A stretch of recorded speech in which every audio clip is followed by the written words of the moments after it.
تھا اور پھر ایران کا معاملہ تھا تو اس نے اسٹیٹس مین کا کردار ادا کیا. یہاں پر جو ہے 2 دفعہ OIC کا اجلاس بلایا. تو ابھی بھی جو ہے OIC جو ہماری مین طاقت ہے اس پر انحصار کرنا چاہیے اور پاکستان کو اس میں لیڈ لینی چاہیے. اچھا تمام اعلیٰ لوگ بیٹھے ہوئے تھے, کیا یہ ڈیسائیڈ ہوا کہ کفایت پالیسی کے تحت وزیر اعلیٰ اپنا پروٹوکول کم کریں گے, وزیر اعظم اور باقی بھی؟ یہ ابھی جس طرح کا پروٹوکول آپ نے دیکھا, گاڑیاں دیکھی, دیکھیں میرے پاس 2 گاڑیاں ہیں, ایک میری گاڑی ہے ایک آگے والی گاڑی ہے. جو ابھی آپ چونکہ نکل کے آئے ہیں, ابھی آپ ایوان صدر سے نکل کے آئے ہیں, کیا آپ کو لگا کہ جو اعلیٰ حکام ہیں ان کو بھی کوئی کفایت شعاری میں اپنا حصہ ڈالنا چاہیے؟ نہیں, سب سے پہلے ان کو ادا کرنا چاہیے. سب سے پہلا جو پہلی ذمہ داری آتی ہے وہ عوام کے منتخب نمائندوں پر آتی ہے کہ وہ کفایت شعاری کا مظاہرہ کریں. دوسری ذمہ داری جتنے بھی سرکاری لوگ ہیں چاہے کسی نہیں, آپ کو مطلب گاڑیاں زیادہ نظر آئی ان کی؟ نہیں اچھا آپ کوئی اور ہی سمجھ. شروع کریں جی سر, شروع کریں. زیادہ بتائیے گا آج کے اجلاس کے حوالے سے آپ کے صوبے کا کیا موقف تھا؟ کہ اسمارٹ لاک ڈاؤن کے حوالے سے صوبوں نے اس کی مخالفت کی ہے. بسم اللہ الرحمن الرحیم. ایاک نعبد و ایاک نستعین. جو نیشنل اور انٹرنیشنل کرائسس کی وجہ سے پاکستان جس حالت میں ہے اسی حوالے سے پاکستان کے لیے یہ میٹنگ بلائی گئی تھی اور ہم نے پاکستان کے لیے ہی اس کو اٹینڈ کیا ہے. آج ڈسکشن مختلف موضوعات پر ہوئی اور خاص کر جو ہمارے پیٹرول کرائسس ہیں اور ڈیزل کرائسس ہیں اس پر, اور ریجن میں جو حالات چل رہے ہیں اس پر, اس میں ہمارا موقف صاف ہے. پاکستان تحریک انصاف کا, خیبر پختونخوا کی صوبائی حکومت کا, کہ ہم نے کوئی بھی ایسا فیصلہ جو عوام کے حق میں نہ ہو یا عوام پر اس کا اثر آتا ہو, ایسے کوئی بھی کسی بھی فیصلے کا نہ حصہ بنا ہے اور نہ ہی اس کو سپورٹ کرنا ہے. اس کے ساتھ ساتھ جو ہمارا خیبر پختونخوا کا NFC میں شیئر نہیں دیا جا رہا, جو تقریباً 1375 ارب روپے سے ابھی تک زیادہ بنتا ہے اور 7 سالوں سے مسلسل یہ پاکستان کی باقی صوبے جو ہیں وہ اپنے درمیان تقسیم کر رہے ہیں. اس میں پرسوں بھی ایک میٹنگ ہوئی لیکن کنسنسس نہیں بن رہا.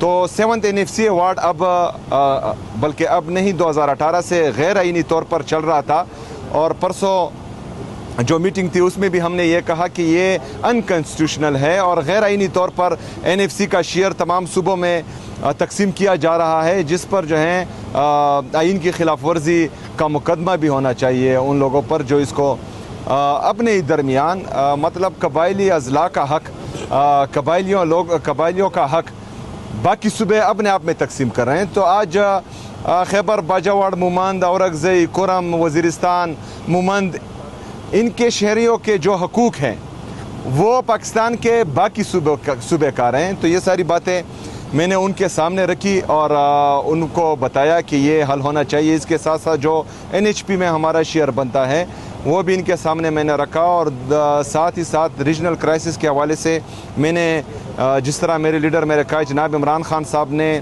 امریکہ کے انخلاء کے بعد یہاں پاکستان میں OIC کی کانفرنس کی تھی, تو میں نے یہی کہا کہ پوری مسلم دنیا جو ہیں ہمیشہ کرائسس میں پاکستان کی طرف دیکھتی ہے اور پاکستان کو اس میں اپنا ہمیشہ امن میں اور مذاکرات میں کردار ادا کرنا چاہیے. باقی جنگ میں ہم نے کسی کا ساتھی نہیں بننا. اچھا, ایک تجویز تھی کہ 154 ارب روپے کی یہ سبسڈی دینا چاہ رہے ہیں اور صوبوں سے بھی کہا گیا کہ وہ اپنے ترقیاتی بجٹ کو کم کریں. کیا خیبر پختونخوا اس پہ راضی ہے؟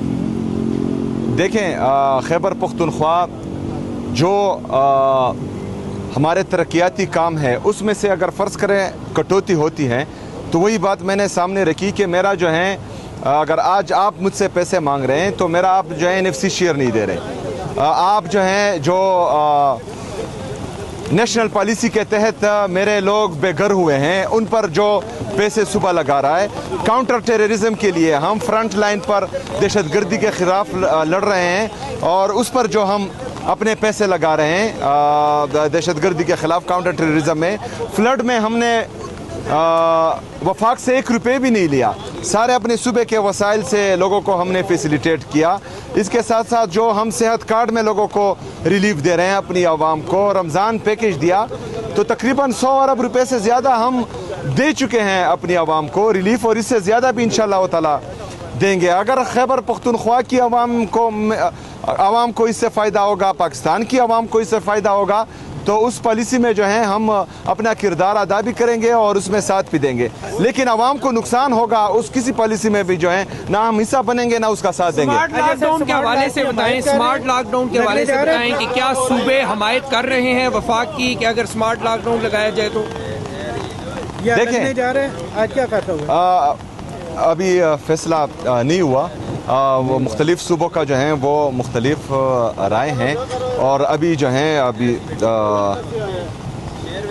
जो कंक्लूजन हुआ है वो इस पर हुआ है कि अगर फ़र्ज़ करें हमारे जितने भी इकनॉमिक एक्टिविटीज़ हैं वो मुतासर होती हैं तो उस किसी भी ऐसा फ़ैसला नहीं करना चाहिए जिससे इकनॉमिक एक्टिविटीज़ उस पर असर पड़े। और दूसरी बात यह है कि मैं जो है डायरेक्ट झूठ बोलना मुझे आता नहीं है, तो ऐसे सवाल ना करो। पहली मीटिंग थी फिर कहेंगे कि सारी बातें। अच्छा सर, एक बात ये बताएं, ये जो पूरे पाकिस्तान को जो रिलीफ मिल रहा है 125 अरब रुपए से ज़ायद की जो सब्सिडी दी जा चुकी है वफाक की जानिब से, तो सूबे अवाम तो सूबों में है, तो आप नहीं समझते कि सूबों को भी कोई थोड़ा बहुत पार्टिसिपेट करना चाहिए ताकि पूरा बोझ जो है वो वफाक पे ना पड़े? कुछ सूबे भी अपना जो है कंट्रीब्यूट करें अपनी। ठीक है, पंजाब भी है, दीगर सिंध भी है, वहाँ पर भी तो मतलब कि उनके पास अच्छा खासा पैसा है। आपका भी सूबा है जो आपने बताया कि 100 अरब रुपये आप अपने आवाम पर लगा चुके हैं, कोई थोड़ा बहुत आप लोगों का भी शेयर बनता है या नहीं बनता? देखें, वफाक जो है वो सुबह से ही कलेक्ट करता है, सुबह की आवाम से ही कलेक्ट करता है। चाहे खैबर पख्तूनख्वा के पास पैसा हो या पंजाब के साथ या सिंध के साथ या बलूचिस्तान के साथ या वफाक के साथ, ये आवाम के टैक्स का पैसा है और आवाम पर पैसा लगेगा, चाहे वफाक से लगे चाहे सूबे से लगे, तो हम उसको सपोर्ट करेंगे। लेकिन किसी के खर्चों पर लगे तो उसके खिलाफ हमने इंशाल्लाह आवाज़ उठानी। खान की बात हुई है, खान की कोई जी, बात खान हुई की है? यही बात हुई है कि मैंने कहा कि कोविड में जो है वो उन्होंने बेहतरीन तरीके से मुल्क को संभाला। इंटरनेशनल क्राइसिस थी जब अफ़गानिस्तान का मामला था और फिर ईरान का मामला था, तो उसने स्टेट्समैन का किरदार अदा किया। यहाँ पर जो है 2 दफ़ा OIC का इजलास बुलाया, तो अभी भी जो है OIC जो हमारी मेन ताकत है उस पर इन्हिसार करना चाहिए और पाकिस्तान को इसमें लीड लेनी चाहिए। अच्छा सर, तमाम वाला लोग बैठे हुए थे, क्या ये डिसाइड हुआ कि कफायशवारी पॉलिसी के तहत वज़ीर आला अपना प्रोटोकॉल कम करेंगे, वज़ीर आज़म और बाकी भी? ये अभी जिस तरह का प्रोटोकॉल आपने देखा, गाड़ियां देखी, देखिए मेरे पास 2 गाड़ियाँ हैं, एक मेरी गाड़ी है एक आगे वाली गाड़ी है। जो अभी आप चुके निकल के आए हैं, अभी आप ईवान सदर से निकल के आए हैं, क्या आपको लगा कि जो आला हुकाम है इनको भी कोई कफायत शारी में अपना हिस्सा डालना चाहिए? नहीं, सबसे पहले इनको अदा करना चाहिए। सबसे पहला जो पहली जिम्मेदारी आती है वो आवाम के मुंतखब नुमाइंदों पर आती है कि वो कफ़ायत शारी का मुजाहरा करें। दूसरी जिम्मेदारी जितने भी सरकारी लोग हैं, चाहे किसी भी ओहदे पर वो हों, चाहे ब्यूरोक्रेसी में हो, चाहे जुडिशरी में हो, चाहे मिलिट्री में हो, चाहे बाकी फोर्सेस में हो, जो आवाम के टैक्स का पैसा जो है उन पर लगता है, उन सब ने किफ़ायत शारी का मुजाहरा करना है। और फिर आवाम के साथ तो अपना पैसा है, वो करें ना करें वो उनकी मर्जी है। हर दफ़ा प्रेस कॉन्फ्रेंस में आप ये शिकवा करते हैं कि NFC के पैसे आपके इतने 1000 अरब, इतने 100 अरब ले क्यों नहीं सके अभी तक? ये आपकी कमज़ोरी कहाँ है? नंबर 1। नंबर 2, ये बताइएगा कि आज जो लॉकडाउन के हवाले से है, आपने वाज़ेह क्यों नहीं किया कि फैसला क्या हुआ है? ज़रा सा ये तो बताएं, बात तो कर रहे हैं मीडिया नहीं, वाज़ेह तो यही किया है कि अभी जो है पूरा फैसला नहीं हुआ। कल जो है उसमें दोबारा सब कमेटी की मीटिंग है, तो उसके बाद ही जो है कुछ फैसला होगा। और NFC? हाँ, NFC का मैं मुकदमा लड़ रहा हूँ। जिस तरह मुझे मेरे लीडर में रखा है, जनाब इमरान खान साहब से मिलने नहीं दिया जा रहा, जिस तरह जजेस केसेस नहीं लगा रहे उनके, जिस तरह रवैया high court Islamabad high court का है, इस्लामाबाद हाई कोर्ट का है और ये सुप्रीम कोर्ट का है रवैया है, वो जो है नाइंसाफ़ी पर मुबनी है। हम चाहते हैं कि इंसाफ हो, और जब इंसाफ होगा तो इमरान खान साहब भी बाहर होंगे, और जो हमारे साथ हमारे सूबे के साथ ज़्यादती हो रही है, हमें NFC में अपना शेयर नहीं दिया जा रहा, तो इंशाल्लाह वो भी होगा। क्योंकि NFC के जितने भी पैसे ये कार हैं, ये गैर आईनी तौर पर कार